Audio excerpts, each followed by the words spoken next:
Hi, welcome to this video demonstration on the Antelope Impressor. The Impressor was modeled after one of the most flexible, versatile compressors in the market, known as the Swiss Army of all compressor processors. Recreated by the powerful Antelope Audio FPGA engine, the Impressor can add gentle and warm compression to your tracks.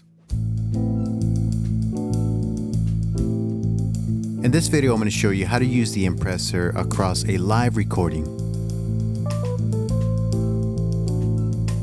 We're going to apply it across the drums, and if we have time, we'll apply it across the bass as well. This live recording was done by myself personally in Chennai, India, part of the Swarnabhumi Academy of Music. So let's have a listen.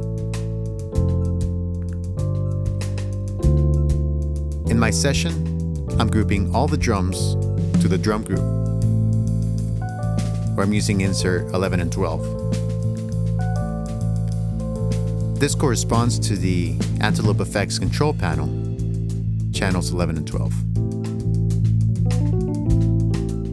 So let me show you how to set this up from scratch.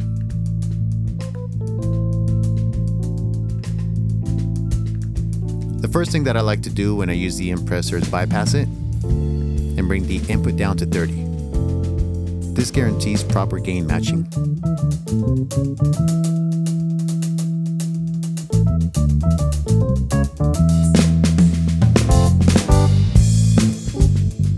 You'll notice you have some ratio settings. The ratios 2:1, 3:1, and 4:1 feature a soft knee compression. These are great for smooth compression. 6:1 changes the characteristics of the knee and it's more program dependent. And 10:1 is opto mode, which mimics an LA2A type of compressor. Then you have 20:1 and nuke. For these drums, we'll start with 4:1 ratio. Let's increase our input until we start seeing some compression and bring down our output for gain compensation.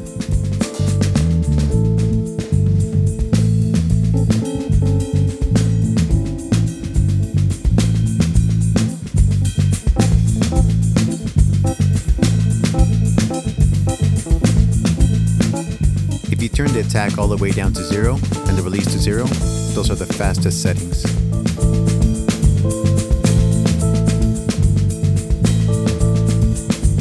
But you might not want to do that because it squeezes out the kick and snare. So let's bring these back to the default setting.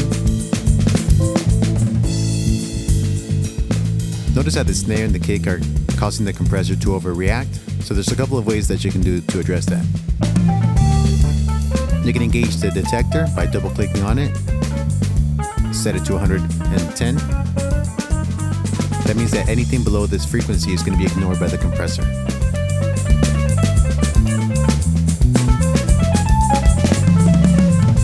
Let's check out the drums by themselves.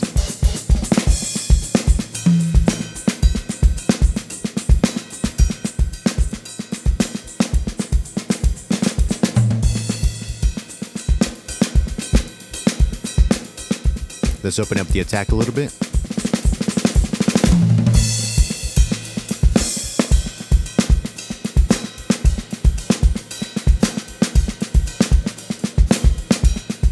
Even though we're doing small amounts of compression, notice the change of characteristics in the kick and snare.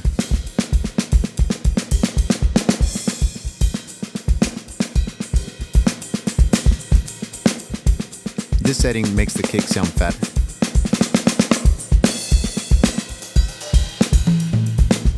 Without the detector, the compressor is listening to all the frequencies together, so it's reacting more to the kick in the low end.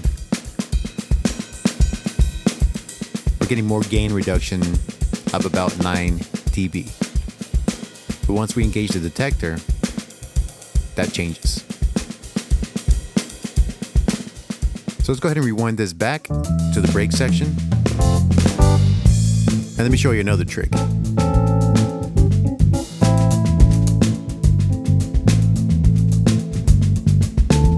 The Impressor features some distortion characteristics including the UK mode, which I'll engage. And this behavior mimics that of an 1176 with the all buttons mode in. It actually has some weird, strange behavior, which gives it nice vibe and distortion. Let's solo our drums and play around with these settings. Because I'm going to crank the input up, I'm going to bring down the output to about 30. That usually seems to be the sweet spot.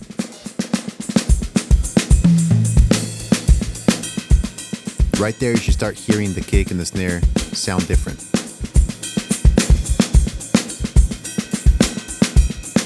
Let's use some extreme settings.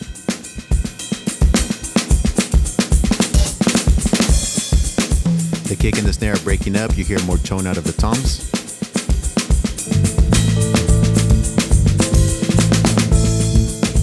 Let's open up the attack.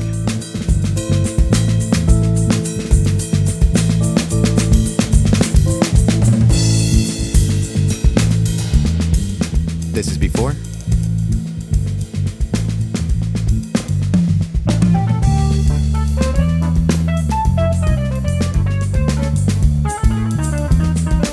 And after.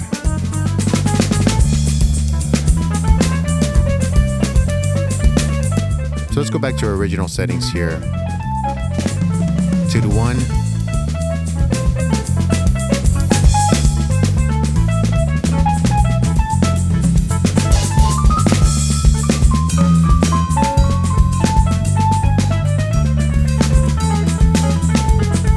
And let's check out our bass guitar.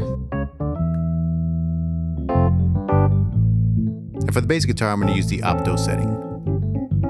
So we're going to click on the ratio until the opto button lights up. It's recommended in the manual when using the opto setting to open up the attack all the way and use the fastest release setting.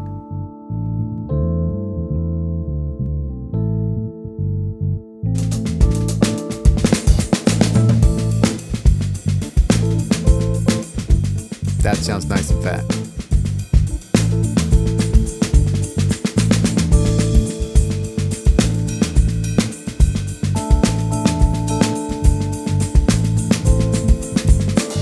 This almost feels like if you're in the room with a band, you go to the bass amp and crank up the volume on his amp.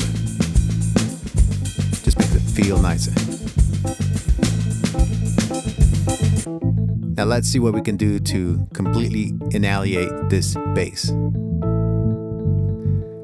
We'll engage UK mode, bring the output down, and get all the distortion niceness.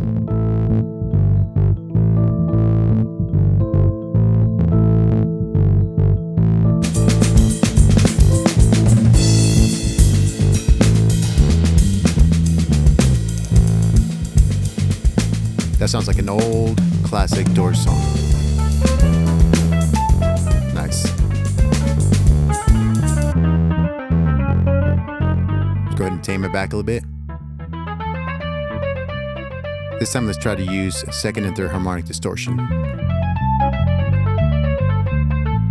Second harmonic distortion mimics tube-like behavior, which works great on low-end material.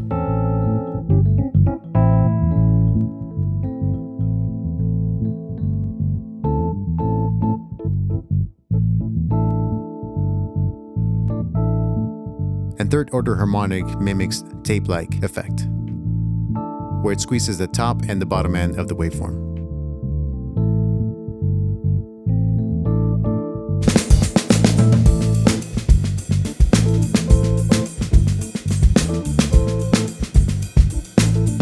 One thing you want to watch out for is on the harmonics is that it can shave off the transients, basically make things less snappy, which is fine for things like bass or Rhodes, but you might not want to use that with something that you want to maintain the transients in the mix.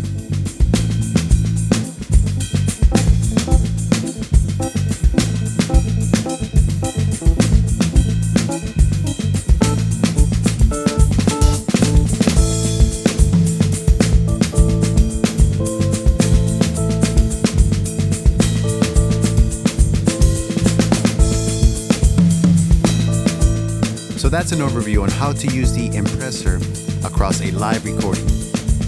My name is Alex Solano. I hope you enjoyed this video, and I'll see you in the next one.